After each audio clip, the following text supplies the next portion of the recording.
Sejam bem-vindos a mais um estudo no canal Clamando no Deserto.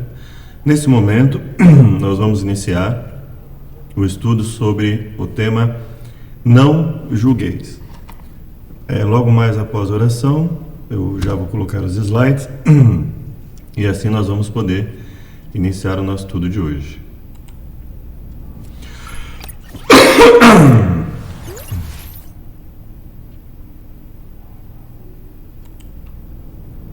Vamos orar?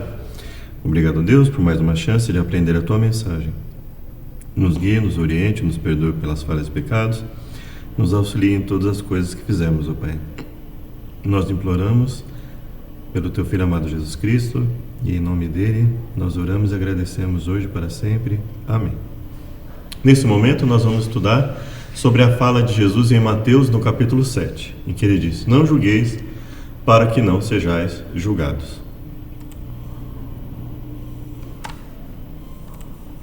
Então o texto começa da seguinte forma: Não julguem para que vocês não sejam julgados, pois da mesma forma que julgarem, vocês serão julgados, e a medida que usarem também será usada para medir vocês. Então, o primeiro ponto seria: o que Jesus quer dizer com o texto, com a fala não julguem para que vocês não sejam julgados?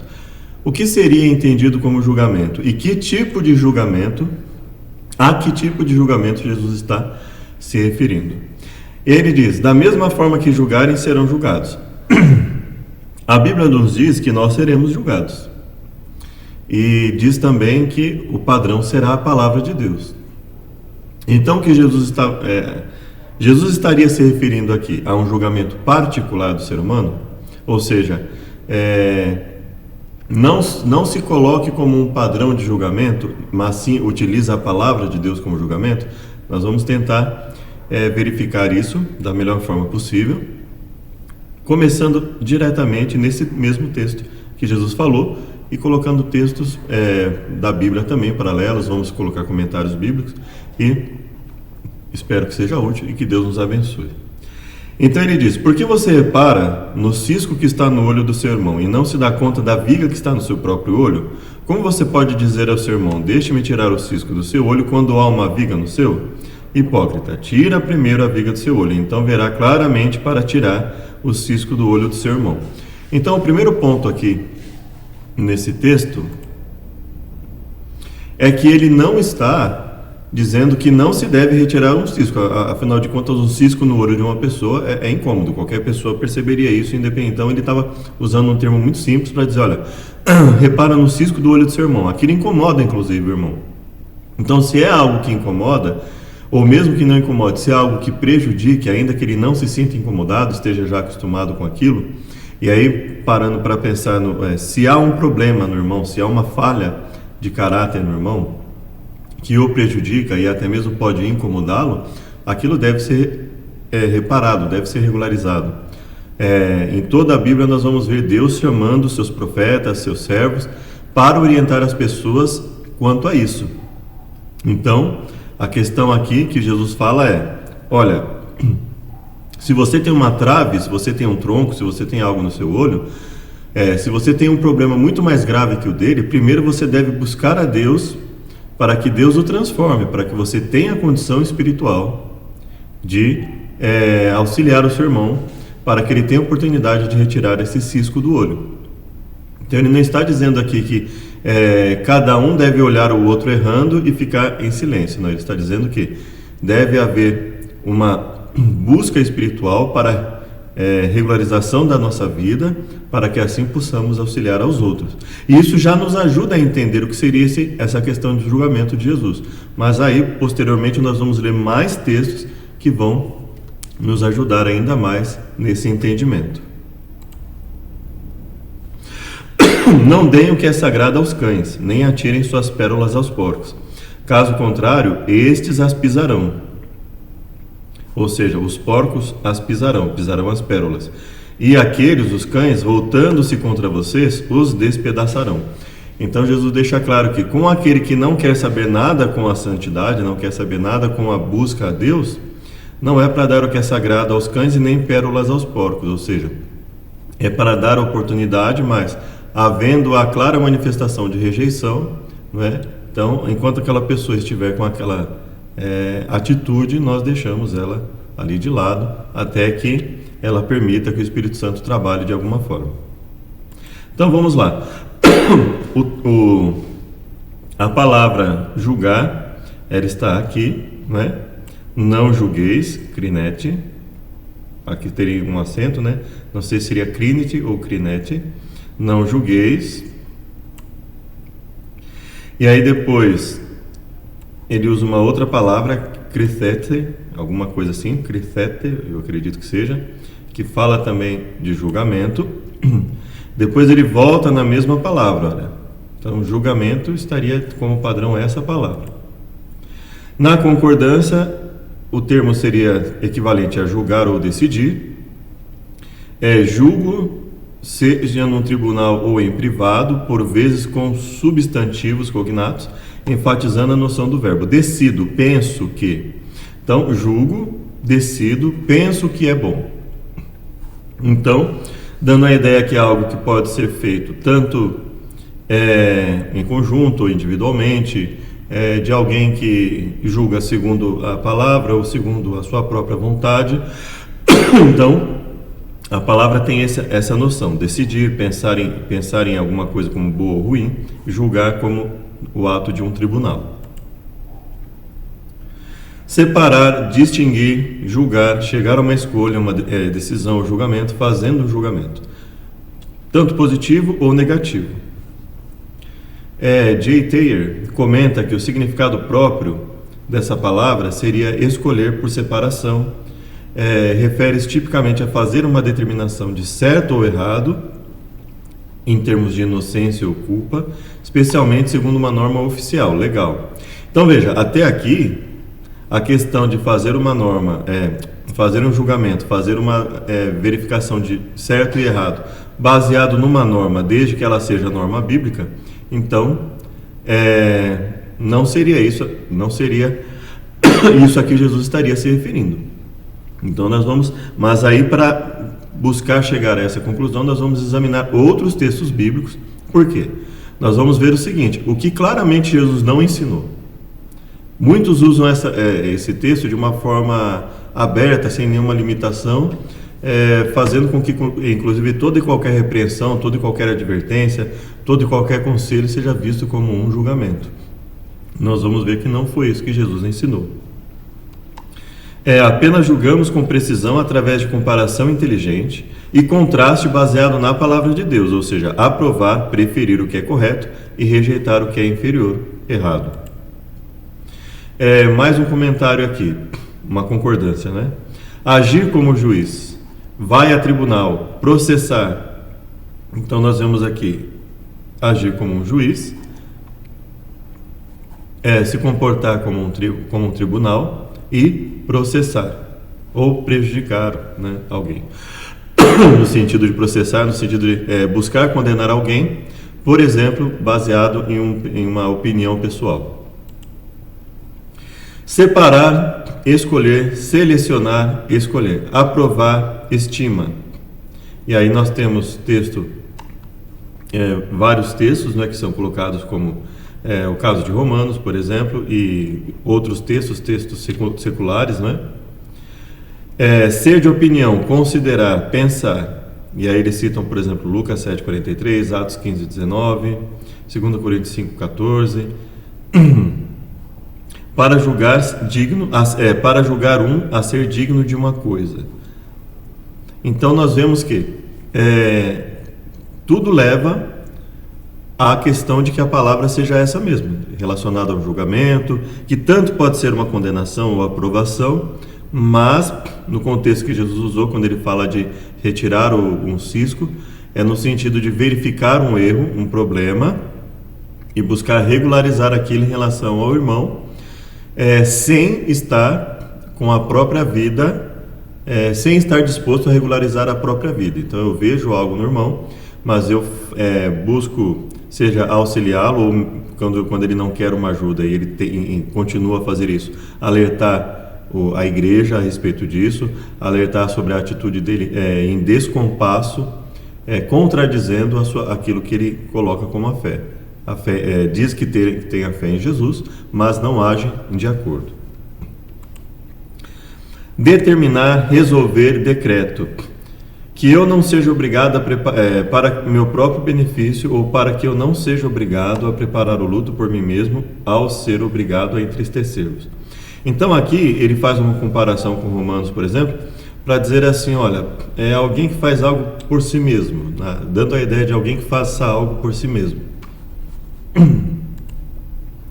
Pronunciar uma opinião sobre certo e errado, num sentido forense, num julgamento, por exemplo, dar proeminência ao processo intelectual, peneiração e pesagem de provas, quando o contexto exige, utilizado de um julgamento condenatório, equivale a condenar simplesmente, do juízo de Deus ou de Jesus o Messias, decidindo entre a justiça e a injustiça dos homens, absolutamente. Contextualmente, usado especificamente do ato de condenar e decretar ou infligir pena a alguém, não é? Dos cristãos como a seguir se sentam com Cristo no julgamento. Então nós vemos que existem vários textos na Bíblia que dão a ideia de julgamento, de que existe um julgamento, que nós inclusive participaremos de um julgamento,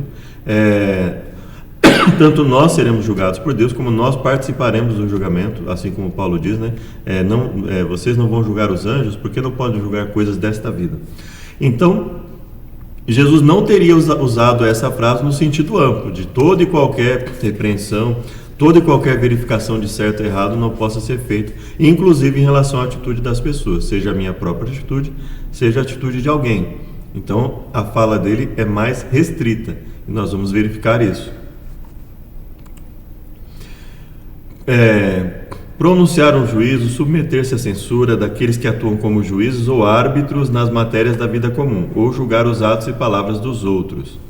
Do juízo, disciplinar a que os cristãos sujeitam a conduta de seus semelhantes, passando a censura sobre eles como os fatos exigem, como Mateus, Lucas, Romanos e outros, não é? E dos que julgam severamente, injustamente, encontrando culpa disso ou daquilo nos outros.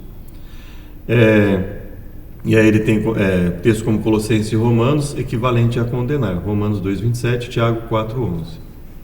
Então nós vemos assim vários usos do termo julgar. E aí os comentários eles vão colocando alguns textos e vão dizendo, olha, ele tem um sentido efetivo de um julgamento realmente. Você ter que emitir um julgamento, emitir uma opinião, emitir um posicionamento em relação a algo que alguém faça, por exemplo.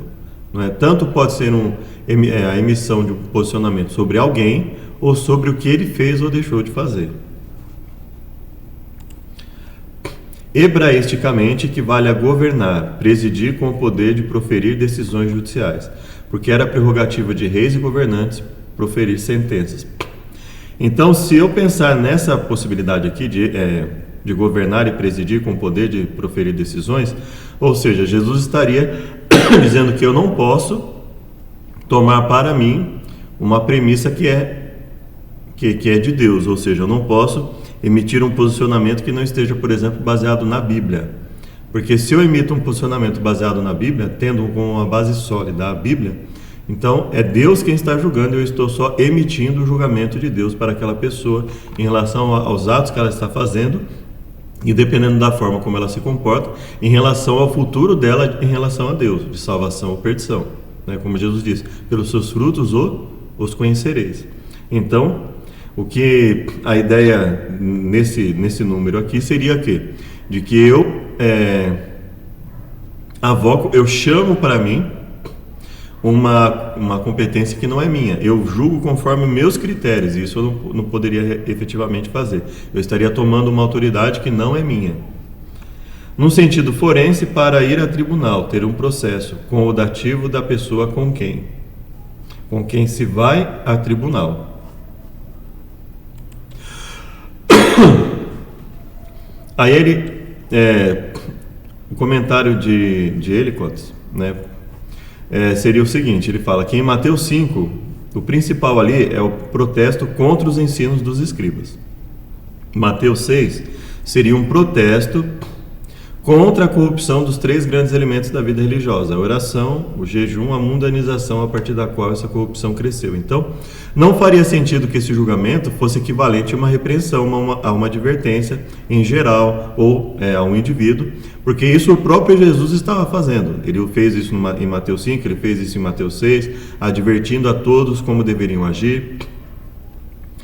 E aí nós vemos mais um comentário: não julgueis para que não sejais julgados. Na proporção em que qualquer nação, qualquer igreja, sociedade, homem individual se eleva acima das normas comuns do mal que os rodeia, eles estão dispostos a julgar aqueles que ainda estão no mal.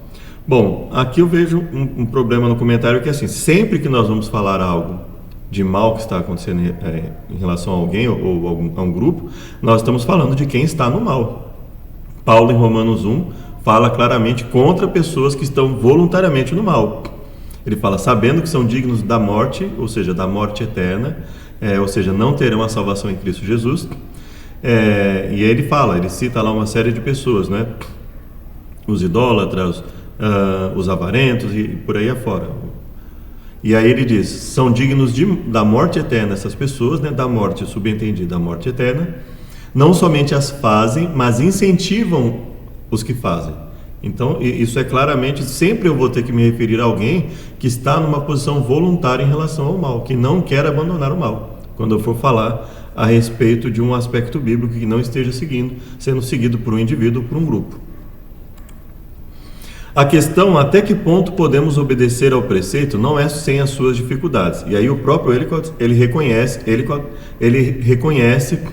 a dificuldade que não se pode interpretar o texto amplamente, porque isso iria contra ensinos que o próprio Jesus teria ensinado, que a própria Bíblia coloca. Não devemos, mesmo por uma questão de dever, julgar os outros todos os dias da nossa vida. O jurista que dá o seu veredito, né, o juiz que emite um veredito em relação a uma causa civil, criminal, trabalhista, e aí ele vai verificar lá a quem vai conceder o direito. Isso sempre existiu, inclusive, na Bíblia, né? O mestre que dispensa um servo desonesto. Então você tem, por exemplo, um funcionário que é pego na empresa furtando objetos da empresa, e a empresa vai fazer o que com ele? Ela vai permanecer com ele? Ainda mais se ele for reincidente, ainda mais se o que ele tiver furtado tenha causado um grande prejuízo para a empresa, ela vai continuar com ele? Evidentemente que não. Ela não vai dar o benefício da dúvida a alguém que já já deu tanto prejuízo a ela. E principalmente, ela não vai dar o benefício da dúvida a alguém, sendo que ela não pode estar com aquele funcionário o tempo inteiro, principalmente verificar o que ele vai fazer ou deixar de fazer. Então isso ele deixa claro: olha, nós temos que buscar entender o que Jesus disse, principalmente não só no contexto imediato, não só em Mateus 7, mas em outras partes que ele está falando. O bispo que põe em vigor a disciplina da igreja. Então, alguém está deliberadamente em um pecado, não quer abandonar aquele pecado, por exemplo, não quer abandonar aquela falha, está em clara atitude de rebeldia. O que nós vamos fazer com essa pessoa? Então veja, é preciso se posicionar em relação a essa pessoa. Isso seria uma espécie de julgamento, de posicionamento no sentido mais amplo. O que é proibido é o temperamento censurador, ansioso por encontrar falhas e condenar os homens por elas, desconfiado dos motivos, detectando, digamos, por exemplo, em controvérsia e denunciando a mais tênue sombra de heresia. Bom, toda heresia ou sombra de heresia, ela deve ser denunciada. Então não seria a isso que Jesus está se referindo, porque ele fala que o menor dos mandamentos, se for descumprido e ensinado aos homens, a pessoa pode se perder por causa disso. A questão é que no julgamento que nós vamos fazer, no posicionamento que nós vamos fazer, nós devemos ter um embasamento para o que nós vamos falar. Em resumo, podemos dizer: não julgar nenhum homem, a menos que seja um dever fazê-lo, não julgar nenhuma pessoa, não é? Na medida do possível, julgar a infração, não o infrator. Limitem o vosso julgamento ao terreno das faltas e deixem a sua relação com Deus com aquele que vê o coração. Ou seja, basicamente o que ele está dizendo aqui olha, nós vamos emitir um posicionamento em relação ao que ele está fazendo, os prejuízos que isso possa ser causado, o mau testemunho, o prejuízo para a igreja, o prejuízo para ele mesmo e etc. E em função disso nós vamos emitir pareceres, disciplinas, punições. Nunca julgue de modo algum sem se lembrar da sua própria pecaminosidade e da ignorância e enfermidades que podem extenuar a pecaminosidade dos outros, ou seja, tenha em mente que alguns pecados você pode cometer uma vez e você pode se prejudicar pelo resto da vida. Então, devemos ter essa cautela, né? Não emitir uma condenação desproporcional, não emitir uma condenação em função de algo que a pessoa, uma falha eventual em que ela já se arrependeu. Esse tipo de preocupação é o que o autor coloca aqui. Mateus 7, de 1 a 2, não julgar. As palavras de Nosso Senhor implicam: não julgueis os que vos dizem respeito de forma rigorosa e severa, nem passais sobre eles censuras desnecessárias ou pouco caridosas. Benson Commentary. Como muitos dos vossos compatriotas têm o hábito de fazer. Não julgueis nenhum ser humano, nenhum homem, sem pleno, claro e certo conhecimento da culpabilidade da sua conduta. O conhecimento de que a sua conduta é culpável, ela é proibida conforme a palavra. Nem sem necessidade absoluta, em um espírito de amor terno. Mas se sempre colocares a pior construção em tudo que ela irá suportar, e não fores tocado pelo sentimento das fraquezas do teu irmão, não mostrar misericórdia nas opiniões, nenhuma misericórdia te será mostrada de qualquer lado.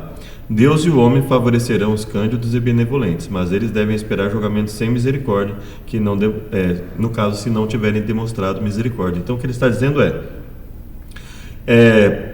nós devemos ter cautela, usar de misericórdia com as pessoas, o que não significa compactuar com o erro, e muito menos emitir um posicionamento, uma punição tão ínfima que vá ser o equivalente a manter impune aquele erro. Então,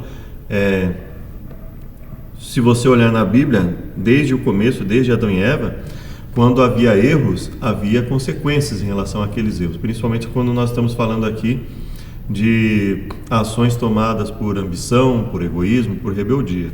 Então, a questão é misericórdia, ou seja, até que ponto eu posso ir numa condenação, num posicionamento sobre alguém, e até que ponto aquilo que eu não sei sobre ela vai interferir nesse posicionamento, não é? Em geral, as intenções Deus conhece, só que se uma pessoa está em um pecado deliberado, voluntário, constantemente, Jesus diz: pelos seus frutos conhecereis. Então, quer dizer, se fala mal, se fala de forma errada, se age de forma errada e não quer mudar e quer permanecer nisso, evidentemente não vai ter bons pensamentos ali comandando essa pessoa. Não vão haver bons pensamentos ali, né? Agora tem um comentário de Matthew Henry, né? Devemos julgar-nos a nós próprios e julgar os nossos próprios atos, mas não fazer da nossa palavra uma lei para todos. Aí não devemos fazer da nossa palavra quando a nossa palavra não reflete a palavra bíblica. Então, aquilo que venha de nós mesmos não deve ser o ponto em que eu uso para me posicionar em relação a alguém. O verdadeiro arrependimento e a tristeza piedosa ensinar-nos-ão a chamar uma trave no nosso próprio olho, ou seja, a enxergar os nossos próprios erros e buscar a Deus para que Ele nos capacite e nos ajude a abandonar esses erros, essas falhas, essas traves, essas falhas graves que estiverem em nossa vida. Essa é uma boa regra para os reprovadores. Primeiro, reformem-se a si mesmo. E quem faz a reprovação? A própria palavra de Deus, ela costuma fazer a reprovação de atos, e nós devemos reproduzir essas reprovações dentro da palavra. Notas de Burns, né? Não julgar. Esta ordem refere-se a um julgamento precipitado, censurável e injusto. Está mais de acordo com o que o contexto bíblico nos mostra, né? É um julgamento precipitado, censurável e injusto. Cristo não condena julgar como magistrado, pois isso, quando de acordo com a justiça, é legal e necessário. Nem condena a nossa formação de opinião sobre a conduta dos outros, pois é impossível não formar uma opinião de conduta que sabemos ser má. Então, É impossível você ter uma opinião sobre uma atitude errada sabendo que biblicamente ela está errada. Mas o que ele refere é o hábito de formar um juízo apressado, severo e sem uma verificação adequada para cada circunstância paliativa, e o hábito de expressar tal opinião de forma severa e desnecessária quando formada. Refere-se antes ao julgamento privado do que ao judicial, e talvez principalmente aos costumes dos escribas e fariseus. E por que se colocou a questão dos escribas e fariseus? Porque uma das reprovações de Jesus em relação a eles é que Jesus ainda fala, né, vocês podem obedecer naquilo que eles estão de acordo com a Bíblia, porque eles têm ensinamentos bons, mas devem evitar agir totalmente conforme eles agem. E ele fala, né, em Mateus 23, porque falam e não fazem. Então Jesus estava condenando o quê? O ato de não estar disposto a seguir os ensinos bíblicos, querer que os outros sigam, mas os próprios ensinadores não quererem obedecer. Então, eu ensino para uma pessoa a necessidade de obediência, mas eu mesmo não estou disposto a fazer aquilo, a lutar para fazer aquilo, ainda que eu venha falhar em determinados momentos sobre essa ou aquela situação. Jameson Fawcett Brown, comentário sobre a Bíblia, né? Esses conselhos brotam dos mesmos grandes princípios e são apenas outras formas e manifestações da mesma, entre aspas, justiça evangélica. Então, a questão da necessidade de se estabelecer o que é justiça de Deus e o que é uma falsa justiça. Não julgueis que não sejais julgados. Para julgar, entre aspas, aqui não significa exatamente pronunciar um julgamento condenatório, nem se refere a um simples julgamento, seja ele favorável ou contrário. O contexto deixa claro que a coisa aqui condenada é aquela disposição de olhar desfavoravelmente para o caráter e as ações dos outros, o que leva invariavelmente à pronúncia de juízos precipitados, injustos e pouco amistosos sobre eles. Cristo prossegue no seu sermão para condenar um julgamento precipitado. Então, muitos autores, eles concordam, muitos comentaristas, eles concordam de que Jesus estaria falando ali sobre um julgamento precipitado, fora da palavra, fora dos princípios bíblicos, e não todo e qualquer julgamento. Por quê? Porque o próprio contexto imediato fala sobre isso, ou seja, é necessário para que você emita um posicionamento e a necessidade de disciplina de alguém, que você discipline a si mesmo antes. Quando ele fala do cisco e da trave, veja que ele não diz que não se deve retirar o cisco do olho do irmão, mas buscar primeiro retirar a trave que está no próprio olho, para poder auxiliar o irmão para retirar o cisco no olho dele, ou caso ele não queira retirar o cisco, deixar claro que, no caso, obviamente, nós estamos falando aqui no contexto de um pecado acariciado, deixar claro que ele não pode permanecer no rol de membros, caso ele queira insistentemente permanecer nessa condição.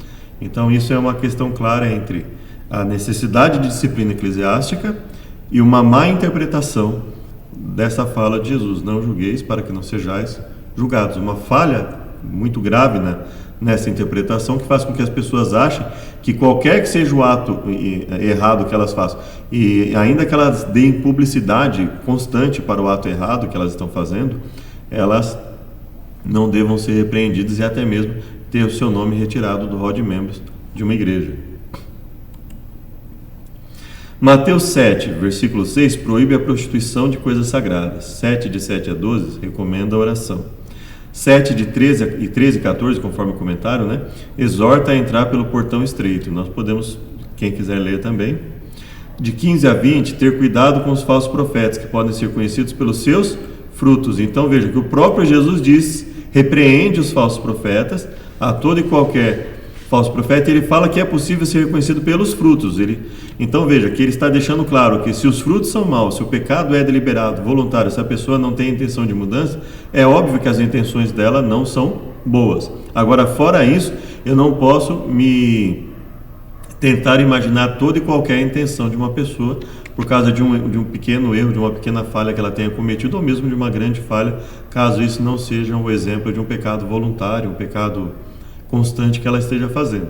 Mas isso não significa que não deva haver consequências também pelos erros cometidos, né? Ele compara os fazedores da palavra a casas construídas sobre uma rocha, ou seja, aqueles que praticam a palavra, aqueles que ouvem e buscam obedecer, os que constroem sobre a rocha. E os que são apenas ouvintes e não estão interessados em obedecer, casas construídas sobre a areia. Ele emite uma clara repreensão àqueles que ouvem a mensagem e não buscam obedecê-la. Então, claramente, a intenção dele não era dizer que uma pessoa pode ficar impune por desobedecer voluntariamente a palavra. Não é? Ou que ela não deva ser repreendida mesmo quando seu erro não seja voluntário, caso ela esteja em público e de repente tenha sido uma atitude repetida que ela costume fazer. Não julgueis para que não sejais julgados. Isso não, agora é uma outra exposição da Bíblia, Gil, né? Não julgueis para que não sejais julgados. Isso não deve ser entendido de qualquer tipo de julgamento. Não é em relação aos magistrados, nem julgamento nas igrejas de Cristo, onde os ofensores devem ser chamados a prestar contas, examinados, julgados e tratados de acordo com as regras do Evangelho. Nem de qualquer julgamento privado que um homem possa fazer sobre o outro sem qualquer prejuízo para ele, mas de julgamento precipitado, interpretando as palavras e atos dos homens no pior sentido e censurando de uma forma muito severa. Ou seja, um julgamento sem misericórdia, um julgamento sem embasamento na palavra. Quando eu digo um julgamento sem misericórdia, eu não estou dizendo que deve haver um julgamento de impunidade, mas um julgamento de misericórdia é um julgamento que, dadas as condições em que algo ocorreu, dado o conhecimento sobre todo o contexto de algo, eu usar o julgamento de misericórdia, de oferecimento de perdão para o irmão, não é? E verificar se aquilo que eu estou estabelecendo, que a igreja esteja estabelecendo como disciplina, não está muito além daquilo que realmente aconteceu. Bom é o conselho dado pelo famoso Hillel, que viveu um pouco antes do tempo de Cristo. Não julgues o teu próximo, diz ele, até entrares no seu lugar. Ou seja, se posicionar em relação àquela pessoa, a situação que ela vive, claramente nunca se esquecendo do que está na palavra. Se eu tenho uma vida espiritualmente falha, é óbvio que quando eu me colocar no lugar da pessoa, se eu não estiver em comunhão com Deus, eu vou querer que todo mundo, e eu não tenho a intenção de me arrepender, eu vou querer mais é que todo mundo compactue com o meu erro mesmo. Então não é esse o aspecto. Então por isso que esse se colocar no lugar, é se colocar no lugar como um servo de Deus, como um servo de Deus deve agir. E como eu sendo um servo de Deus, né, gostaria de ser tratado então estou buscando lutar contra o pecado, mas cometi um erro. Então, quer dizer, a punição deve ser... Qual é o nível de punição que deve existir em relação àquilo? Me colocar no lugar da pessoa. Então, ele é um servo de Deus, ele quer obedecer a Deus. Agora, se é uma pessoa, um pecador voluntário que não quer saber de nada, ele vai continuar na igreja, ele vai continuar pregando, evangelizando, ele vai continuar indo lá à frente, fazendo o que quer, ele ou ela, né, no caso, fazendo o que quer, do jeito que quer. Então, é isso que nós devemos... Sobre isso é que nós devemos refletir. Seria bom se as pessoas sujeitas a um espírito censório se colocassem no caso e na circunstância em que as pessoas se encontram e depois considerassem que julgamento escolheriam que os outros lhe transmitissem. E aí, novamente, isso depende muito do nível de comunhão da pessoa, como eu falei. Se for uma pessoa que estiver em pecado voluntário e ela quiser se colocar no lugar da outra, ela vai querer mais é que o outro fique impune por todos os erros, porque ele ou ela mesmo quer ficar impune. Se eu tenho um pecado voluntário e não quero abandonar, eu quero mais que o outro que erra também fique impune, a não ser que ele esteja me prejudicando. E aí eu tenho, por exemplo, eu vou ter ali uma atitude egoísta, né? Eu quero prejudicá-lo porque está me prejudicando, mas o meu erro voluntário eu quero deixar de lado. Então, veja, e aí em ambos os casos vai ser um ato egoísta. Se eu quiser prejudicá-lo porque ele me prejudica, mas eu tenho atos voluntários errados que eu não quero abandonar, então eu estou sendo hipócrita. E se por estar em erro, em pecado voluntário, eu não quero que aconteça nada com ele porque eu também não quero mudar, então eu também sou hipócrita.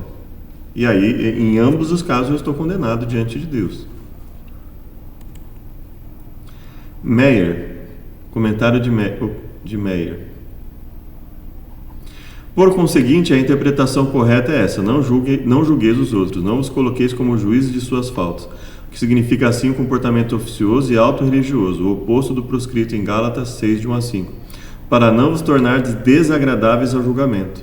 ou seja, que não podeis ser submetidos ao julgamento divino ou messiânico, que em vez de obter misericórdia e o perdão dos vossos pecados, nesse julgamento não podeis retirar para vós próprios aquela sentença judicial. Ou seja, você não estar disposto a perdoar ninguém e, consequentemente, não estar em condições de ser perdoado por Deus, porque não há uma mudança efetiva de vida, não há um arrependimento, não há uma verificação de que, assim como nós erramos, outros também erram, todos dependemos do perdão de Deus e devemos buscar aí um equilíbrio, ou seja, lutar contra o pecado, não viver uma vida de pecado voluntário, mas também não estar disposto a condenar de forma desproporcional toda e qualquer atitude contrária, até mesmo a palavra de Deus, não é? E principalmente não condenar algo porque eu não acho, por causa de um pensamento meu, eu não quero que aquilo seja feito, e não por causa dos princípios da palavra. Claro que é desnecessário dizer que, ao proibir julgar, Cristo não está a falar de um ministério oficial da igreja, né? Uma ordenação divina.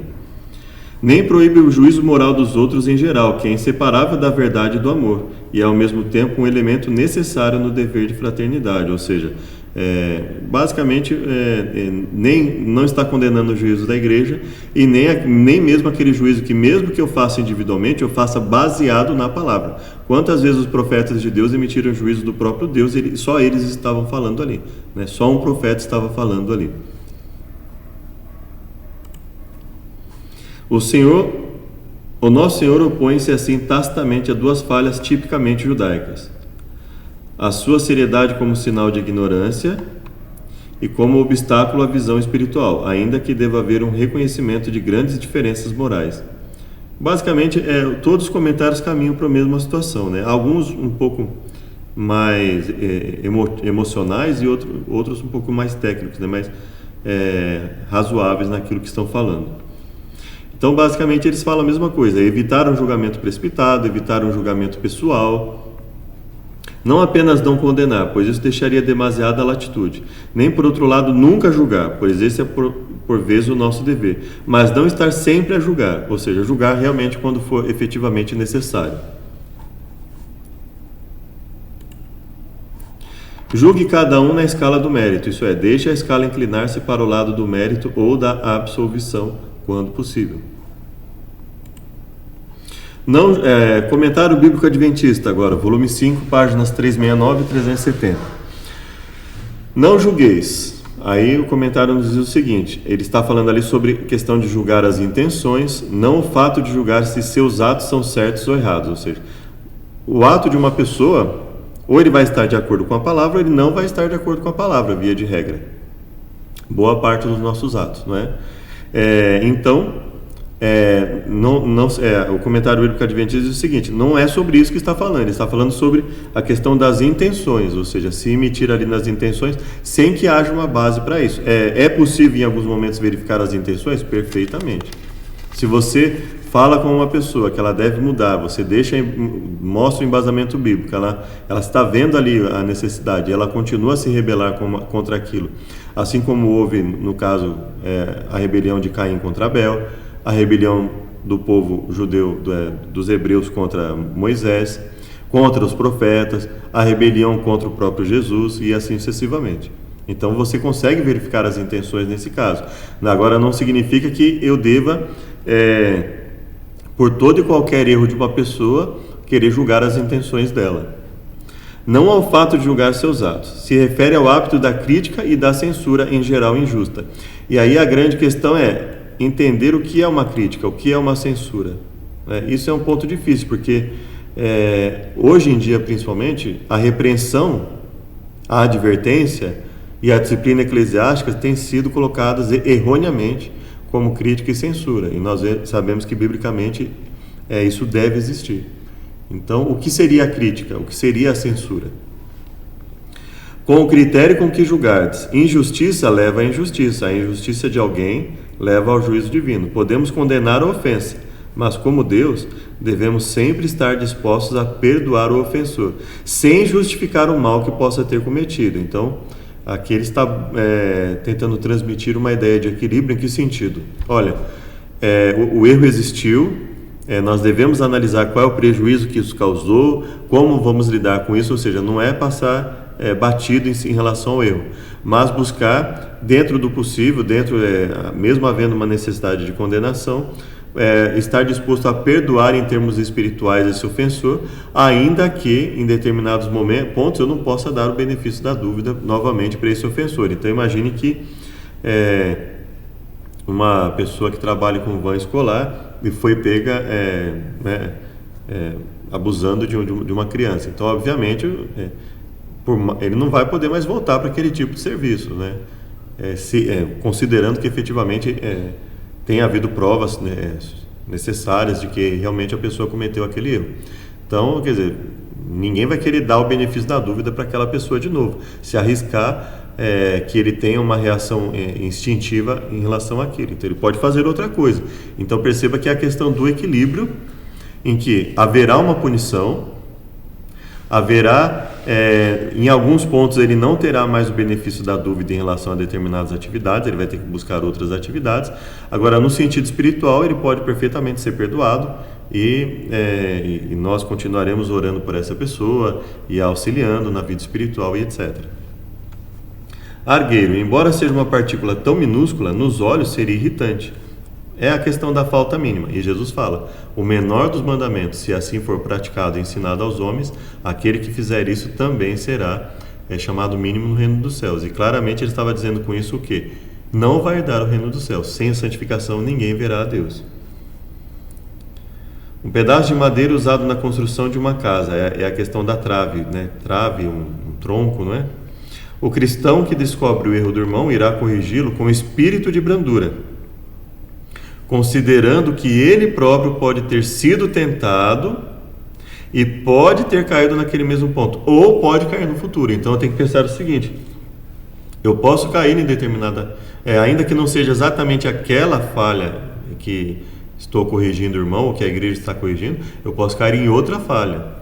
Então essa é a questão que o comentário quer dizer, ou seja, eu tenho que entender que eu como pecador, eu já caí ou vou cair em alguma coisa.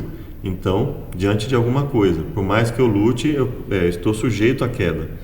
Então eu tenho que pensar nisso no momento em que for emitir um posicionamento a respeito de algo, mesmo que seja algo constante, não é? Agora, a questão de que aqui Jesus estava se referindo ali não era em relação a algo constante, era algo eventual, qualquer mínima falha que houvesse em alguém, e aí a pessoa com excessivo zelo estaria ali prejudicando aquela pessoa, inclusive na vida espiritual. Verás claramente, somente quando a pessoa está disposta a sofrer, se preciso for, para ajudar o irmão errante, ela deixa de ser cega para ajudá-lo. Ver o maior discurso de Cristo, página 128. Quando está disposto a ajudar o irmão errante, a pessoa deixa de ser cega para ajudá-la. Não só quando está disposta a sofrer, mas ela precisa lutar contra os próprios erros e pedir para Deus dar força para que ela abandone. Então, não adianta eu estar diante de um pecado deliberado e não estar disposto a lutar contra esse pecado. No caso, por que ele é deliberado? Por que ele é voluntário? Porque ele é de propósito, eu não quero mudar. E aí eu não estar disposto a mudar e querer ajudar alguém. Eu não estou espiritualmente preparado para ajudar essa pessoa.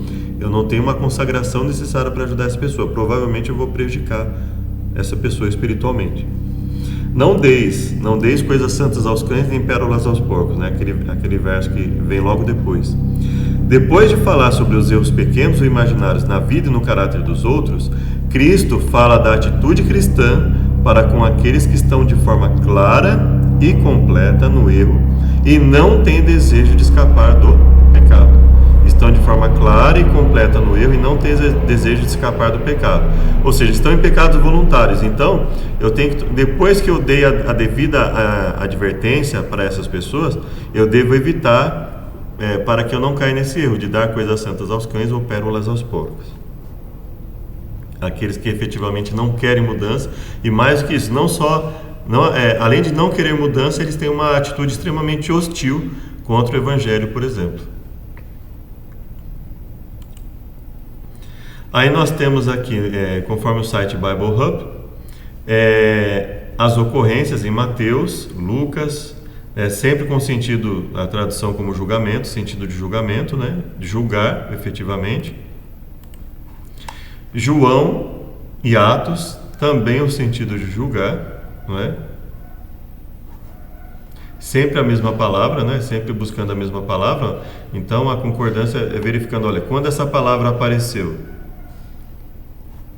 ela tinha efetivamente significado de julgar, e geralmente, olhando o contexto, o termo julgamento, o posicionamento nesse caso, ele é condizente com o que está lá no texto.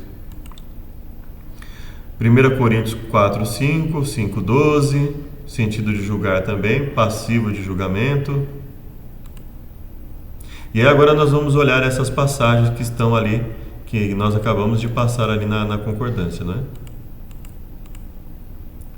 Lucas 6, 35 a 44.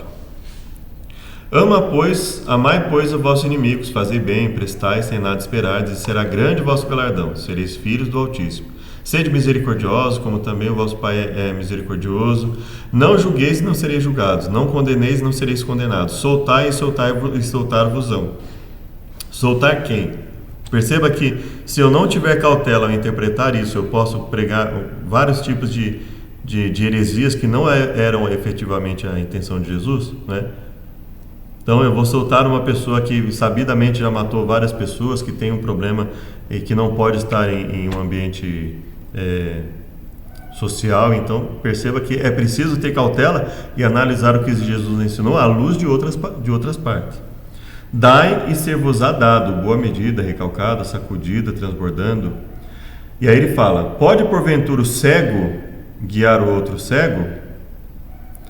Não cairão ambos na cova? Veja que essa fala, eu vou falar para você a fala anterior, porque com a mesma medida com que medirdes, também vos medirão de novo. Por isso que ele fala, dai e dar-se-vos-á, boa medida, recalcado, sacudido, ou seja, esteja disposto a auxiliar as pessoas, porque com aquilo que você auxiliar, você vai ser auxiliado.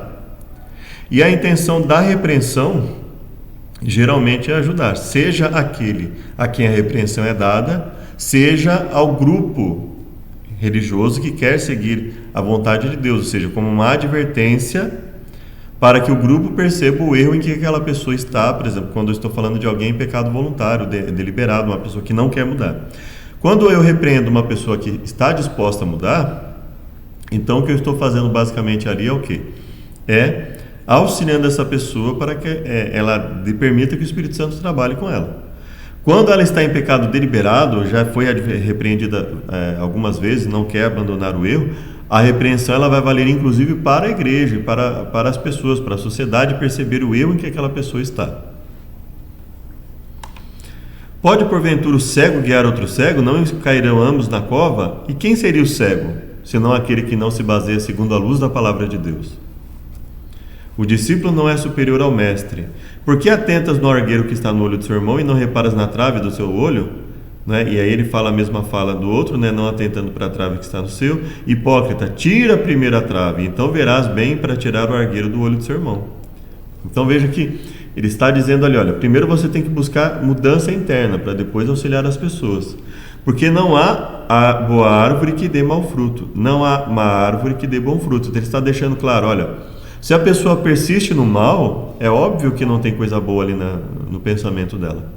Se ela persiste. Agora, eu não posso dizer que por toda e qualquer atitude errada que ela faça, que ela seja uma árvore má.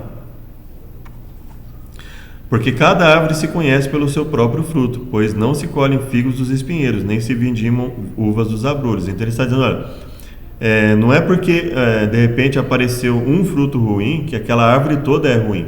Não significa isso. No contexto em que ele está dizendo de não sair, se apressar em condenar, por exemplo. Não é? Então não é porque a pessoa cometeu uma falha que ela é de todo, que ela não tem nenhuma vontade de obedecer a Deus. Não se pode ter essa mentalidade. Não é? Então não se pode confundir a rebeldia com a falha pela qual todos nós estamos sujeitos na nossa luta diária contra o pecado. Dizia a multidão, quando vedes a nuvem que vem do ocidente, logo dizeis, lá vem a chuva, e assim sucede. E quando assopra o sul, dizeis, haverá calma, e assim sucede. Hipócritas. Então veja quantas vezes Jesus publicamente fala para as pessoas que não estão, chama de hipócritas as pessoas que não estão dispostas a ter coerência nas suas atitudes, nos seus pensamentos. Veja quantas vezes o próprio Jesus repreende as pessoas publicamente. Sabeis discernir a face da terra e do céu? Como não sabeis então discernir esse tempo? E por que não julgais também por vós mesmos o que é justo? Então veja, aqui fica claro, se ele está perguntando, por exemplo, por que vocês não julgam o que é justo? Ou seja, por que vocês não se posicionam em relação ao que é certo e errado, tendo condições de se manifestar e saber o que é certo e errado? Então veja, não é esse tipo de julgamento que ele está se referindo lá em Mateus 7. Ou seja, não é todo e qualquer julgamento, não é o julgamento de atitudes, não é o julgamento do certo e errado, do que é justo e injusto. Quando, pois, vai com o teu adversário ao magistrado, procura livrar-te dele no caminho, ou seja, procura regularizar a situação com ele, para que não suceda que te conduza ao juiz, o juiz te entregue ao meirinho, o meirinho te encerre na prisão. Digo que não sairás dali enquanto não pagares o derradeiro ceitil. Então ele fala, olha, deve haver coerência entre aquele que deve. Veja que ele está falando de alguém que deve para uma outra pessoa ali. Deve haver uma coerência, deve haver uma boa vontade nas tratativas com as pessoas. É isso que ele está falando. Olha, você vai com o adversário, você está em dívida com o teu adversário. Você deve ter coerência, você deve ter boa vontade, honestidade, caráter, de se propor a dentro do possível pagar aquilo que você deve. É isso que Jesus está falando aqui.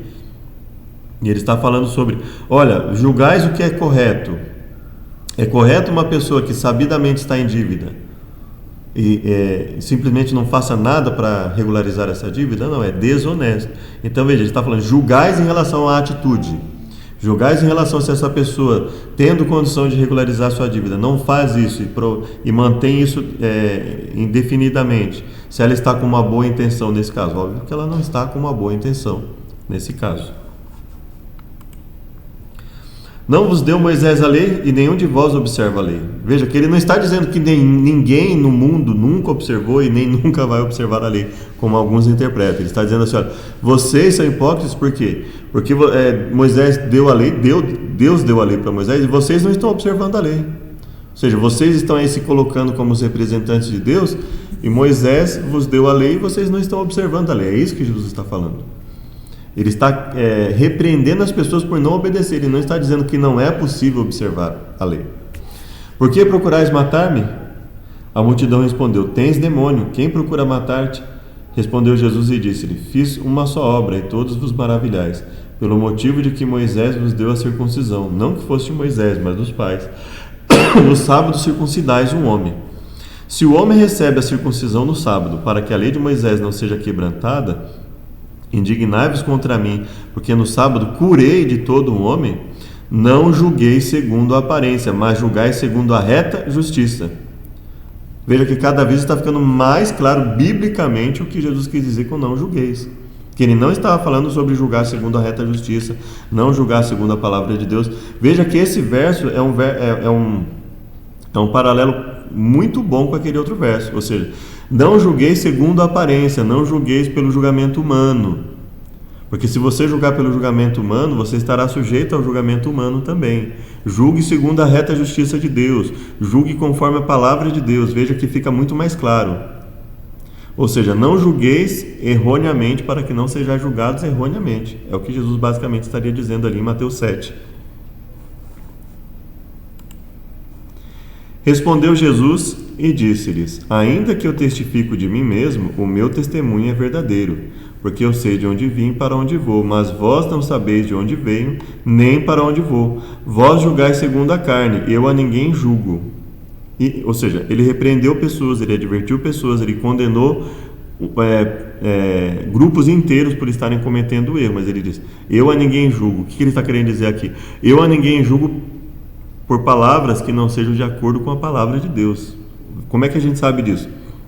Ele completa, e se na verdade julgo, o meu juízo é verdadeiro, porque não sou eu só, mas eu e o Pai que me enviou, e na vossa lei está também escrito que o testemunho de dois homens é verdadeiro. Eu sou o que testifico de mim mesmo, e de mim testifica também o Pai que me enviou. Então, o julgamento que eu estou transferindo não é meu, é julgamento de Deus, é o que Jesus estava dizendo. Ele falou, eu não julgo por mim mesmo, eu julgo conforme a reta justiça de Deus. E no sábado seguinte, ajuntou-se quase toda a cidade para ouvir a palavra de Deus. Então os judeus, vendo a multidão, encheram-se de inveja e blasfemando, contradiziam o que Paulo falava. Mas Paulo e Barnabé, usando de ousadia, disseram, era mister que a vós se vos pregasse primeiro a palavra de Deus, aos judeus que estavam ouvindo. Mas, visto que a rejeitais e não vos julgais dignos da vida eterna, ou seja, vocês mesmos, ao rejeitar a palavra, não estão se considerando dignos da vida eterna, então ele está dizendo que quem rejeita a palavra está se julgando a si mesmo indigno da salvação. Eis que nos voltamos para gentios, vocês mesmos acabam não se considerando dignos da vida eterna, porque o Senhor assim nolo mandou, e te pus para a luz dos gentios, a fim de que sejas para a salvação até os confins da terra. O que Paulo está fazendo aqui? Claramente repreendendo essas pessoas. Então veja, nós vemos Jesus repreender as pessoas aqui, nós vemos Jesus repreender pessoas aqui por estarem o questionando por uma cura no sábado. Ele estava dizendo que isso é biblicamente correto. Aqui ele estava repreendendo pessoas que estavam em erro e não estavam dispostas a mudar, a abandonar seu erro, estavam se colocando em condição desonesta e com o risco de ter o adversário até prejudicando essa pessoa em um julgamento. Aqui nós temos Paulo repreendendo as pessoas também em Atos. Que os homens nos considerem como ministros de Cristo, que os homens nos considerem como ministros de Cristo e despenseiros dos mistérios de Deus. Além disso, requer-se dos despenseiros que cada um se ache fiel. Todavia, a mim, muito pouco se me dá de ser julgado por vós, ou por algum juízo humano, nem eu tampouco a mim mesmo me julgo. Ou seja, ele está se referindo aqui ao julgamento humano. Eu não me julgo por mim mesmo, é o que ele está dizendo. Não significa que ele não se julga na reta justiça de Deus. Porque em nada me sinto culpado. Ou seja, ele quando quando verifica a sua disposição em obedecer a Deus, ele em nada se considera culpado. Mas nem por isso me considero justificado, pois quem me julga é o Senhor. Então veja, então veja assim, por que ele não se considera justificado? Porque ele acha que Deus não perdoa, ele está em pecado deliberado. Veja que nós temos que entender o que Paulo quer dizer, né? Ele fala assim, eu não me considero por mim mesmo, quem me julga é o Senhor. Mas no momento que ele pede perdão a Deus, ele sabe que se ele está sendo sincero naquele perdão, e se ele está buscando a Deus, Deus o justifica pelos méritos de Cristo e considera a sua sinceridade na busca de obediência. Portanto, nada julgueis antes do tempo, até que o Senhor venha, o qual também trará à luz as coisas ocultas das trevas e manifestará os desígnios dos corações. Então cada um receberá de Deus o louvor. Eu, irmãos, apliquei essas coisas por semelhança a mim e a Apolo por amor de vós, para que em nós aprendais a não ir além do que está escrito, além do que está na palavra. Então, ele não está dizendo assim, olha, não julgueis nada, não julgueis as atitudes, não tenha, porque ele mesmo, logo na mesma carta de 1 Coríntios, ele vai falar sobre a necessidade de julgamento de atitudes e repreensão de irmãos. Então ele fala, nada julgueis fora da palavra antes do tempo. É isso que ele está dizendo.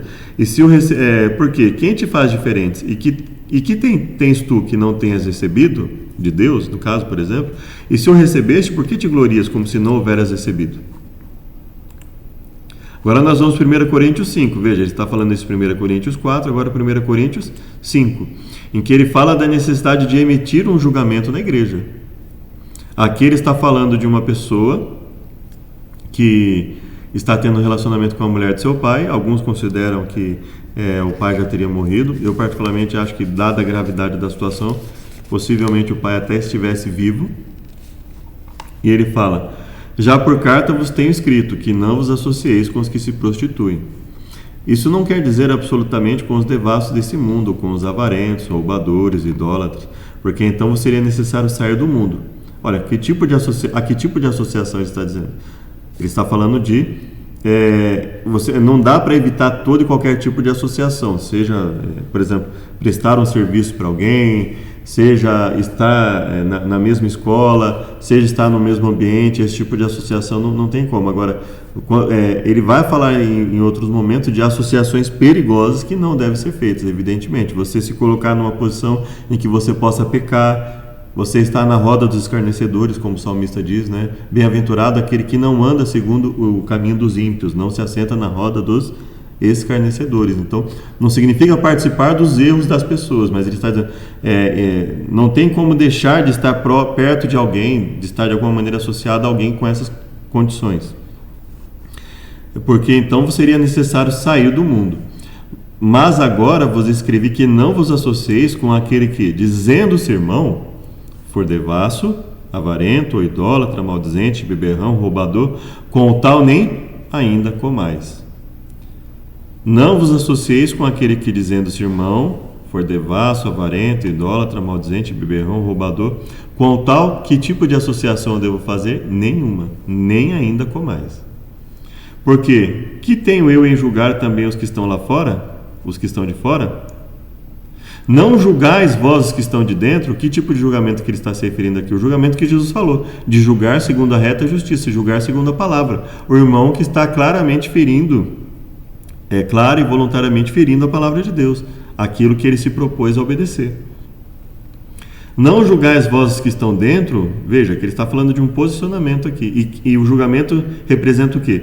Mas Deus julga os que estão de fora. Tirai, pois, dentre vós esse iníquo. Então ele está falando claramente de um julgamento, de uma disciplina eclesiástica, em que há inclusive a remoção desse membro do rol de membros. Ele deixa de ser um membro do corpo de Cristo, ele deixa de ser considerado um membro do corpo de Cristo, assim como Mateus 18 colocou. Ora, se chegou a esse ponto, chegou em determinado ponto, considera como gentil e publicano.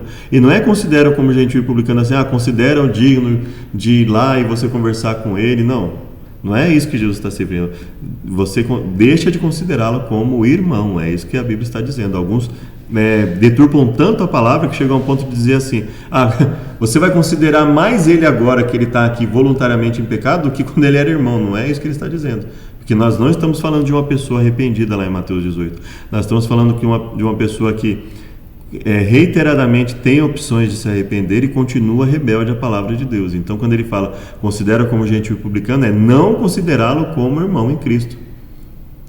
Ele pode, se for o caso, ser novamente evangelizado, mas ele não vai ser considerado como irmão em Cristo. Ele ou ela, no caso, né? Cuidado com os falsos profetas, eles vêm a vocês vestidos de pele de ovelhas, mas por dentro são lobos devoradores. Veja que ele está falando que os falsos profetas podem ser conhecidos pelos frutos, e se os frutos forem maus, se for verificado que claramente a intenção dessas pessoas é enganar, ele está em um erro, em erros graves, voluntários, ele quer basicamente usar a mentira, usar a falsidade. Então Jesus diz que por dentro eles são lobos devoradores. Então a própria Bíblia já está dizendo, a intenção não é boa. Se você vê frutos maus, se está evidente que há frutos maus, é evidente que por dentro eles são lobos. Então a própria Bíblia já está dizendo, a intenção deles não é boa. Não é que nós estamos julgando as intenções. O próprio Deus já determinou, já mostrou para nós. A intenção dessas pessoas não é boa. Pode alguém colher uvas de espinheiro ou figos de ervas daninhas? Semelhantemente, toda árvore boa dá bons frutos, mas a árvore ruim dá frutos ruins. É o que Jesus falou. Olha, se as atitudes, se as palavras são ruins, constantemente ruins, então a árvore não é boa, não tem pensamentos bons ali, como via de regra, ainda que excepcionalmente possa haver algum. A árvore boa não pode dar frutos ruins, nem a árvore ruim pode dar frutos bons.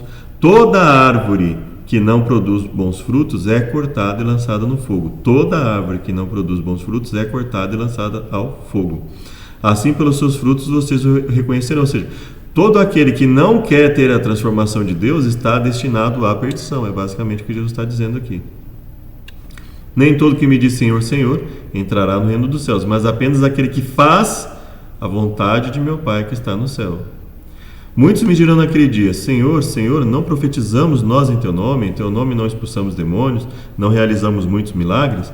Então eu lhes direi claramente: nunca os conheci, afaste de mim vocês que praticam o mal. Portanto, quem ouve essas minhas palavras e as pratica, é como um homem prudente que construiu a sua casa sobre a rocha. Então ele deixa claro, depois de mostrar que se uma pessoa, as atitudes não são boas, as palavras não são boas, e se isso é constante, se você verifica claramente que são falsos profetas, que manipulam, que mentem sobre a palavra, que mesmo quando fica claro ali que estão errados, eles persistem naquilo, então eles são o quê? Falsos profetas, vestidos de peles de ovelhas, mas por dentro lobos devoradores. Então Jesus deixa claro, ele fala: não tem coisa boa aí. Enquanto não houver arrependimento, não vai ter nada de bom para sair ali, porque Deus não vai ter como Deus transformar essa pessoa. Assim brilhe a luz de vocês diante dos homens, para que vejam o quê?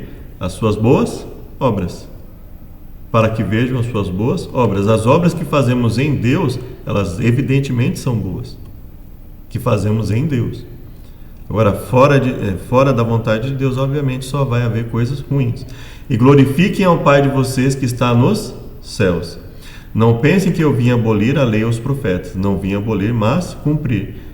E claramente a intenção, se ele está contrapondo abolir e cumprir, ele não está dizendo que cumprir seja equivalente a abolir, equivalente a anular, ou mesmo equivalente a derrogar. Ele não veio derrogar nada, porque ele fala: todo aquele que desobedecer um dos mandamentos, ainda que dos menores, então não cabe a ideia de retirada de algumas coisas ali, que sejam essenciais e necessárias.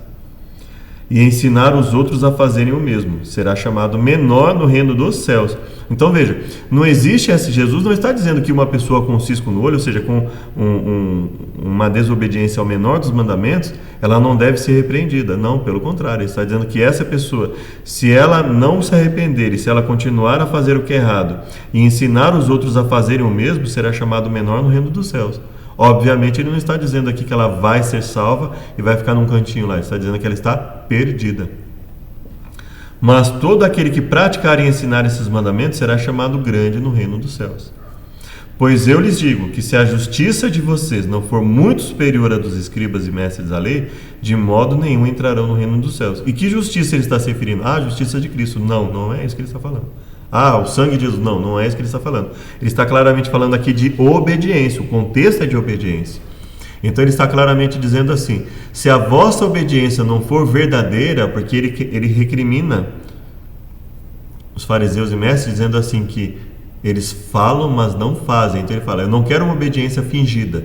Se for uma obediência fingida, está perdido. É para que haja uma obediência verdadeira. Mas se alguém fizer tropeçar um desses pequeninos que creem em mim, melhor lhe seria amarrar uma pedra de moinho no pescoço e se afogar nas profundezas do mar.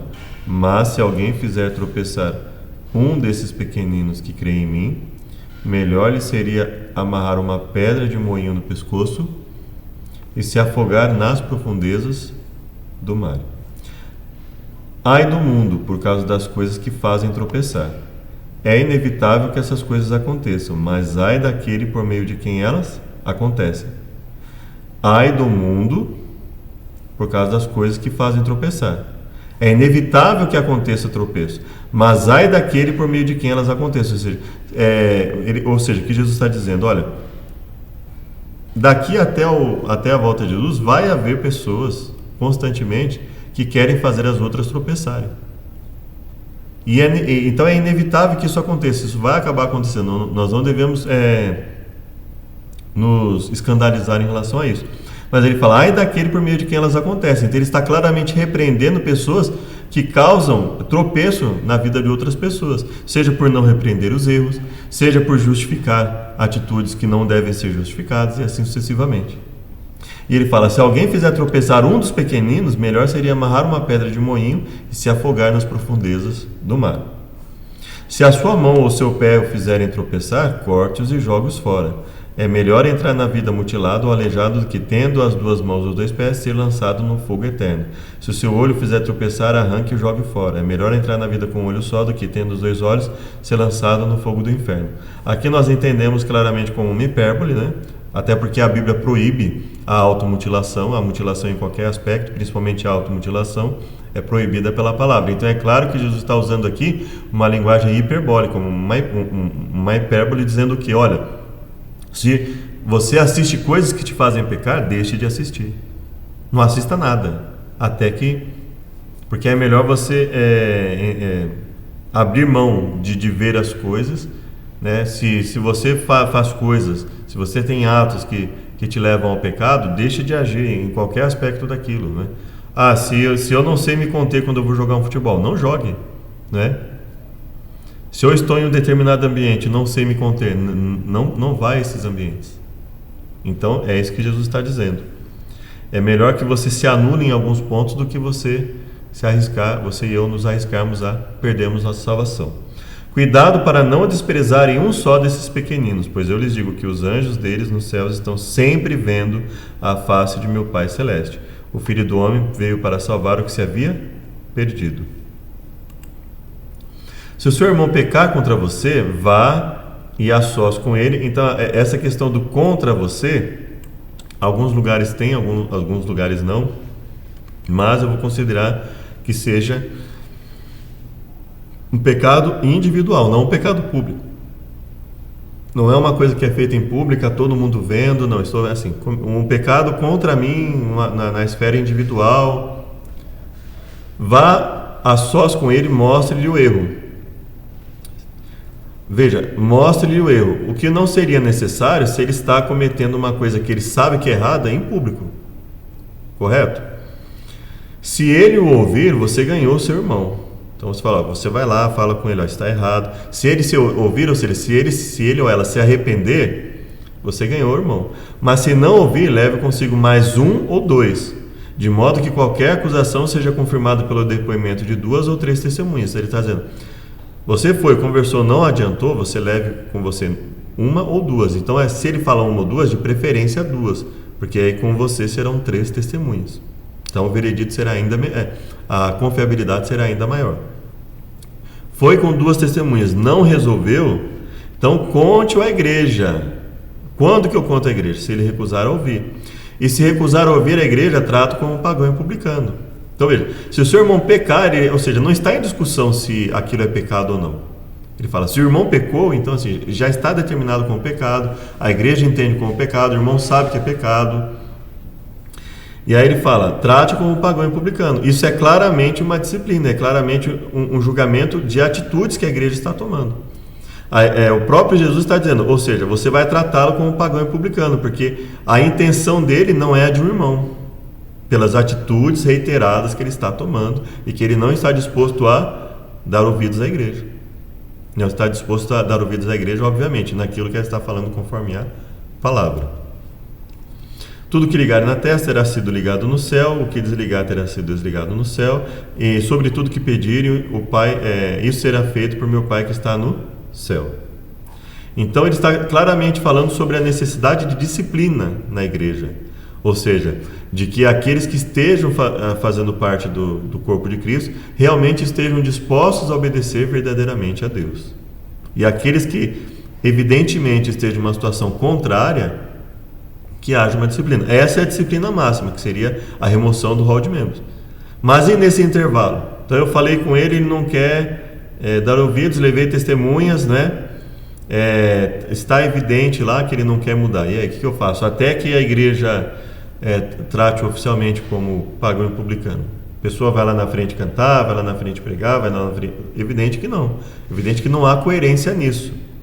Se a pessoa está em uma situação em que até o momento ela está em rejeição contra a palavra, até que a igreja tome uma atitude oficial e até que ele se recuse oficialmente a ouvir o que a igreja tem a dizer e seja tratado como pagão e publicano, ele pode frequentar a igreja normalmente, ele ainda será tratado como irmão, mas com ressalvas.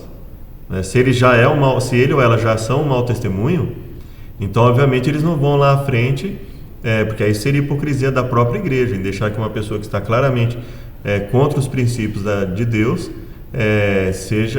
participe lá como um levita, como um sacerdote de Deus.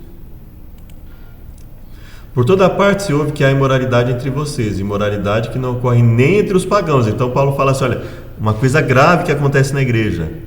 a ponto de alguém possuir a mulher de seu irmão, e vocês estão orgulhosos, ou seja, ninguém está se preocupando com nada, ou seja, a igreja está permitindo que coisas graves aconteçam dentro dela e não está fazendo nada para mudar isso.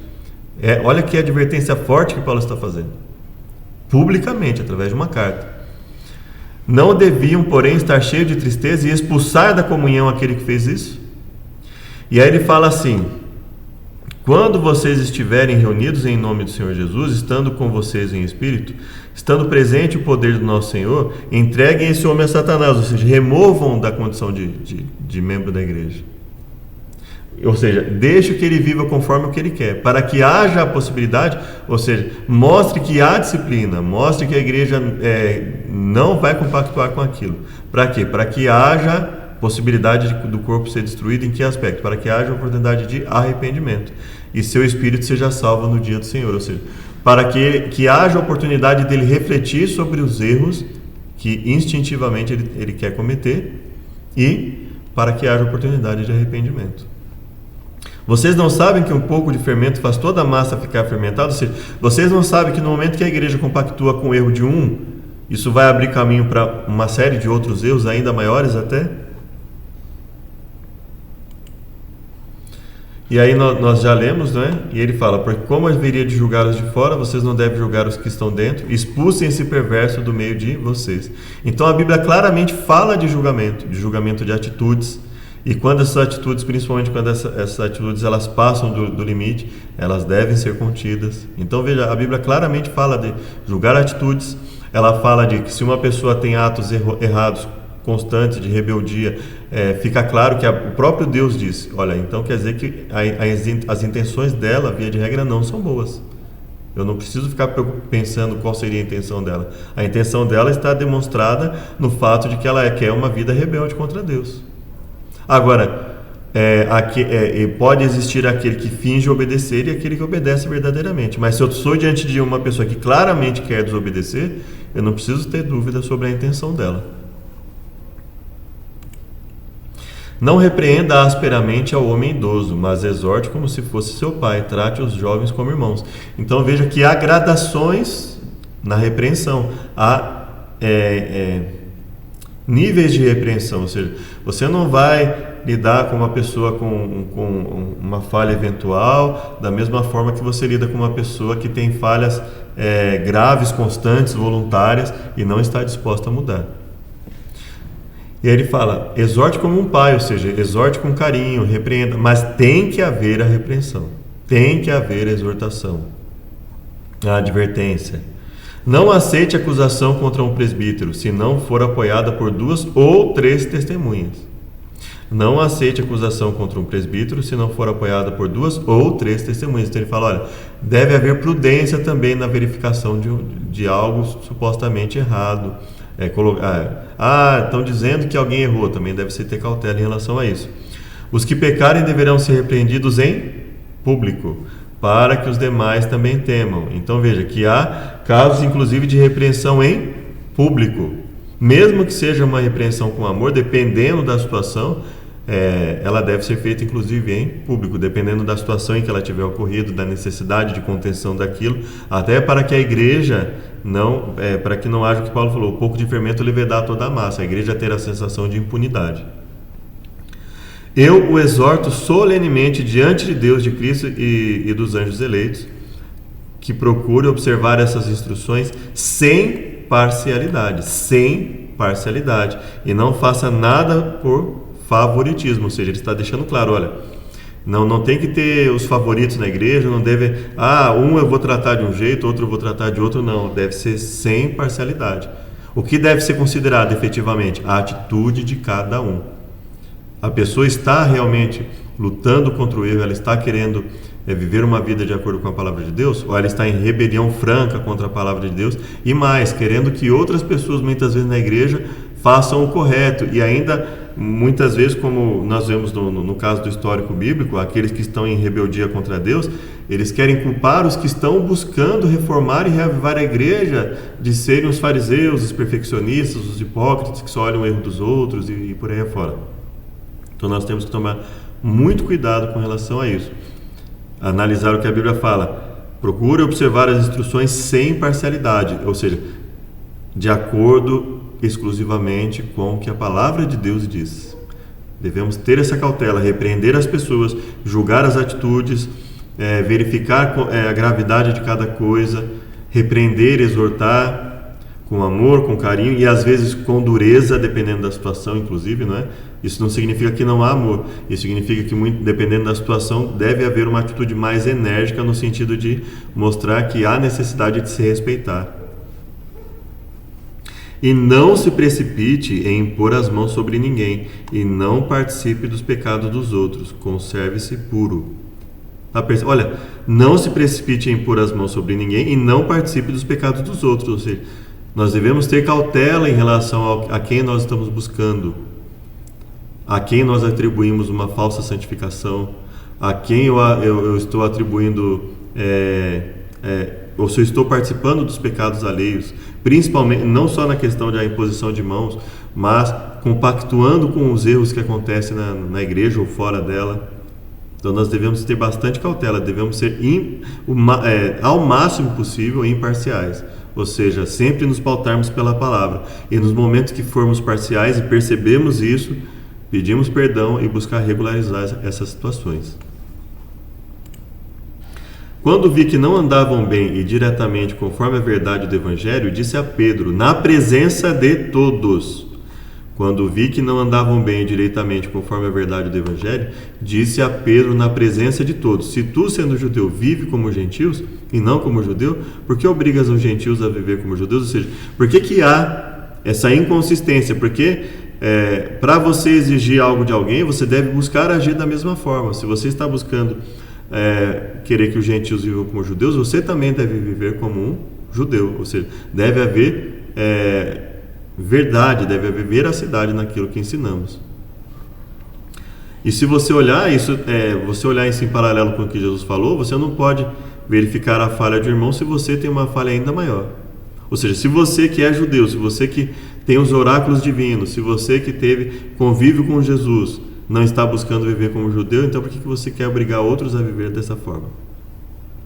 E chegando Pedro a Antioquia, eu lhe resisti na cara, na face, porque era repreensível. Por quê? E ele repreendeu Pedro na face, e aqui ele fala em Gálatas 2,14, que disse a Pedro na presença de todos, ou seja, repreendeu a Pedro na presença de todos. Ele fala, porque antes que alguns tivessem chegado da parte de Tiago, comia com os gentios. Mas depois que chegaram e se foi retirando, se apartou deles, temendo os que eram da porque antes que alguns tivessem chegado da parte de Tiago, ele comia com os gentios. Mas depois que chegaram, ele se foi retirando e se apartou deles, temendo os que eram da circuncisão. Então ele fala, olha, antes que o pessoal de Tiago chegasse, ele estava ali com os gentios normalmente. Quando o pessoal de Tiago chegou, ele pegou e se afastou, ou seja, ele estava tendo 2 pesos e 2 medidas. E os outros judeus também dissimulavam, ou seja, uma atitude de dissimulação, de hipocrisia com ele, de maneira que até Barnabé se deixou levar pela sua dissimulação. Ou seja, ele fala assim, até um dos que estavam comigo, que aprenderam de mim desde um bom tempo, estava se deixando levar para essa dissimulação, por se tratar de um líder da igreja. Então falou Jesus à multidão e aos discípulos, na cadeira de Moisés estão assentados os escribas e fariseus. Na cadeira de Moisés, ou seja, eles têm um lugar de destaque, eles têm um lugar de respeito entre o povo. E aí Jesus diz, todas as coisas, pois que vos disserem que observeis, obviamente, todas as coisas que Jesus está se referindo aqui é o quê? Todas as coisas de acordo com a palavra de Deus. Obviamente, ele não está dizendo assim, aquilo que fira a palavra de Deus, eles devem obedecer, né? Observai-as e fazei-as, mas não procedais em conformidade com as suas obras, porque dizem e não fazem. Atam fardos pesados, difíceis de suportar, põem nos ombros dos outros, mas eles não querem movê-los nem com o dedo, ou seja, eles querem mudança nos outros, mas eles mesmos não buscam modificar a si mesmos. Fazem todas as obras a fim de serem vistos pelos homens, ou seja, eles não são honestos e sinceros naquilo que fazem. Já viu aquela pessoa que dá um pacote de feijão para alguém, tira uma foto para todo mundo saber que ele está ajudando? E alargam as franjas das suas vestes, amam os primeiros lugares na ceia, as primeiras cadeiras nas sinagogas, serem chamados de rabi e as saudações, ou seja, eles amam serem elogiados, enaltecidos, vistos como grandes. Vós, porém, não querais ser chamados de rabi, porque um só é vosso mestre, a saber, o Cristo, e todos vós sois irmãos. Ai de vós, escribas e fariseus hipócritas. Olha só, publicamente, ele está falando isso publicamente. Ai de vós, escribas e fariseus hipócritas, pois que fechais os homens o reino dos céus, e nem vós entrais, nem deixais entrar os que estão entrando. Ai de vós, escribas e fariseus hipócritas, porque devorais as casas das viúvas, sob o pretexto de prolongadas orações, por isso sofrereis mais rigoroso juízo. Então veja, ele está fazendo acusações graves, e ele está fazendo acusações públicas. Ele já tinha, aqui nós já estamos em Mateus 23, já houve uma série de confrontos entre eles, publicamente, as pessoas já sabiam como cada um pensava. E aí ele faz acusações graves. Vocês não deixam pessoas terem acesso à palavra de Deus, para terem acesso ao perdão, à salvação em Deus. Vocês devoram a casa das viúvas, ou seja, vocês agem por interesse egoísta, por interesse vão. Percorreis o mar e a terra para fazer um prosélito, depois fazei filho do inferno 2 vezes mais do que vós, ou seja, com hipocrisia, com ensinamento de heresias, fora da palavra de Deus. Não adianta ir atrás de alguém para evangelizar e ensinar um monte de coisa prejudicial para essa pessoa. Ai de vós, condutores de cegos, pois dizeis, qualquer que jurar pelo templo, isso nada é, mas quem jurar pelo ouro do templo, esse é devedor. Ele fala, olha, atitude inconsistente. Quer dizer, se jurar pelo templo não é nada, mas pelo ouro é, quer dizer, o dinheiro vale mais do que o próprio templo, não pode. O templo que é mais importante, e é o templo que santifica o ouro, não é o ouro que santifica o templo. Então ele fala, atitudes inconsistentes, atitudes fora de qualquer lógica dentro da palavra de Deus. Que jurar pelo altar nada é, mas o que jurar pela oferta que está sobre o altar, esse é devedor. Insensatos e cegos, pois qual é a maior, a oferta ou o altar que santifica a oferta? Então Jesus fala, vocês deturpam a lógica divina a respeito das coisas. Então veja que Jesus repreende várias, isso está acontecendo publicamente, ele não está falando só para os fariseus e escribas, às vezes que ele está falando com o povo. O homem que muitas vezes é repreendido, endurece a cerviz, de repente será destruído sem que haja remédio. Ou seja, aquele que é repreendido e não aceita, é lógico, a repreensão de acordo com a palavra. Aquele que é repreendido e não aceita a repreensão conforme a palavra de Deus, será destruído sem que haja remédio. A Bíblia não está dizendo, olha, o repreensor que está errado, não. O que é repreendido segundo a palavra e rejeita essa repreensão é que está causando para si destruição. O homem que lisonjeia o seu próximo arma uma rede aos seus passos. O homem que lisonjeia o seu próximo arma uma rede aos seus passos. Ou seja, nós devemos ser honestos, verdadeiros, com amor, mas com verdade, com veracidade naquilo que falamos, sem acariciar os erros das pessoas. Na transgressão do homem mau há laço, na transgressão do homem mau há laço, mas o justo jubila e se alegra. Os homens escarnecedores alvoroçam a cidade, mas os sábios desviam a ira. Ou seja, uma série de conselhos e de repreensões para o seu povo, para o povo de Deus, constantes na Bíblia. E os nossos aprendam também a aplicar-se às boas obras, nas coisas necessárias, para que não sejam infrutuosos. Os nossos aprendam a aplicar-se às boas obras, nas coisas necessárias, para que não sejam infrutuosos. Para que, sendo justificados pela graça de Deus, sejamos feitos herdeiros, segundo a esperança da vida eterna. Fiel é a palavra, isso que deveras o afirmes, para que os que creem em Deus procurem aplicar-se às boas obras. Os que creem em Deus procurem aplicar-se às boas obras. Então a Bíblia, ela fala constantemente, fé, obras, fé gera obras, fé gera obras. Salvação pela fé, salvação pela graça, mediante a fé, traz como resultado necessário as obras, a obediência. Aquele que não faz isso, aquele que não participa desse processo, ele não tem a fé verdadeira, então a graça não o alcança. Ao homem herege, depois de uma ou outra admoestação, evita-o. Veja, aquele que não quer efetivamente obedecer, o homem, a mulher herege, aquele que efetivamente... Você já mostrou que está errado, ele quer continuar no erro, evita essa pessoa. Porque ela só vai trazer problemas. Sabendo que esse tal está pervertido e peca, estando já em si mesmo condenado. Acusação grave, né? Então, se eu não posso verificar, afirmar que uma pessoa, enquanto estiver naquela condição, está condenada, então Paulo cometeu um erro terrível aqui. Mas veja o que ele está dizendo: se uma pessoa voluntária e rebeldemente, sabendo da verdade, ela se nega a aceitar a verdade, prega, vive a mentira, incentiva outros a fazer a mentira, o que ele fala? Em si mesmo essa pessoa já está condenada, evita essa pessoa, até para não cair nos erros dela, até para que ela não venha te prejudicar. Então a Bíblia está muito clara nesse sentido. Ela fala: olha, as atitudes das pessoas, quando elas são reiteradas voluntariamente e claramente não buscam obedecer a Deus, você não tem que ficar pensando na intenção dela, já está clara a intenção dela. Agora, entre aqueles que buscam obedecer, é que vai caber a Deus verificar as intenções de cada um. A ti, pois, ó filho do homem, te constituí por atalaia sobre a casa de Israel. Tu, pois, ouvirás a palavra da minha boca e anunciará da minha parte. Você é um atalaia. Eu e você somos atalaias. Olha o que Deus diz para nós. Se Deus disser ao ímpio: ó ímpio, certamente morrerás, e eu, sabendo disso, não falar para ele ou para ela, para dissuadir o ímpio do seu caminho, morrerá esse ímpio na sua iniquidade. Porém, o sangue dele, o sangue dessa pessoa, vai ser requerido de nós. Deus está dizendo: se você, por politicamente correto, por medo, por sabe-se lá o que, você, sabendo que é necessário advertir o povo que está no mau caminho, você não faz nada, eles vão se perder e você é responsável. O sangue dele vai ser requerido da sua mão, da minha mão.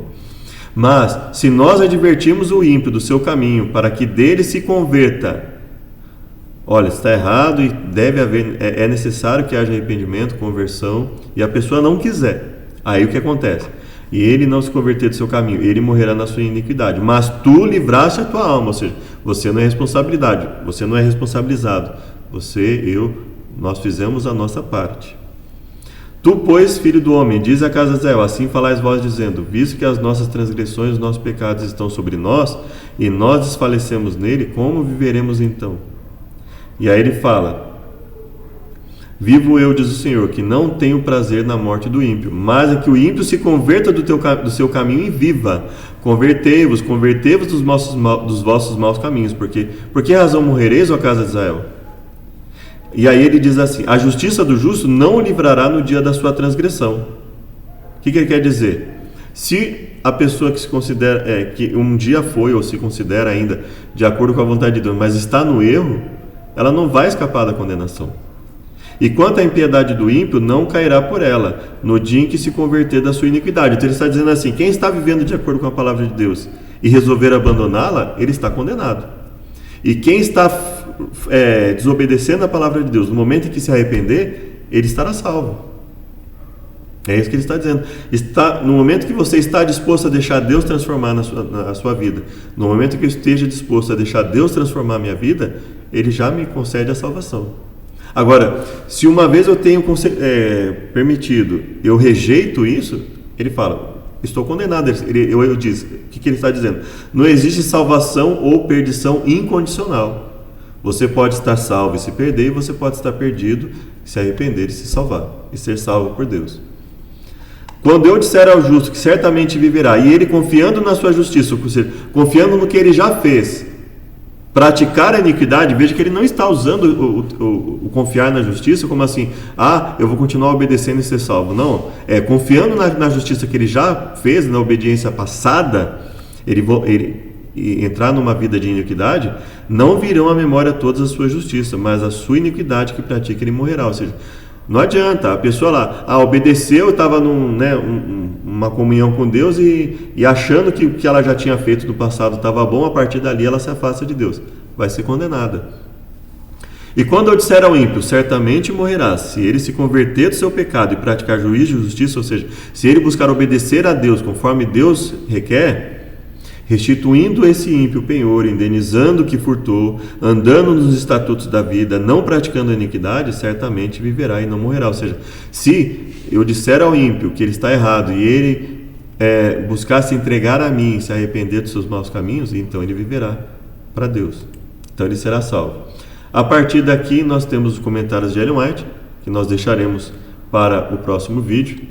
Espero que tenha sido útil, que Deus nos abençoe, que você tenha uma noção melhor agora sobre a questão de não julgar, que ficou claro aqui para nós que a igreja deve repreender, nós como indivíduos dentro da palavra de Deus devemos repreender individualmente também, devemos advertir que uma pessoa não pode cometer um erro e achar que por ela ser repreendida ela está sendo julgada. O que Jesus estava dizendo bem claro é: não julguei segundo a aparência, mas segundo a reta justiça, ou seja, averiguar bem o fato, averiguar a situação, o que aconteceu, julgar conforme a palavra de Deus, repreender conforme a palavra de Deus, nenhum julgamento humano, nenhum julgamento tendo nosso próprio conceito de justiça, mas tendo como conceito de justiça os princípios da palavra de Deus. Que Deus os abençoe e te convido para uma oração final. Obrigado, Pai, por mais uma chance de aprender a Tua mensagem. Que o Senhor tenha misericórdia de nós, nos perdoe e nos purifique em todas as coisas que fizemos. Nós agradecemos em nome de Jesus, que fale melhor em cada um de nós, inclusive a mim que transmiti essa mensagem. Eu imploro pelo perdão de nossas falhas e pecados, em nome de Jesus. Amém. Sejam muito bem-vindos e até o próximo vídeo.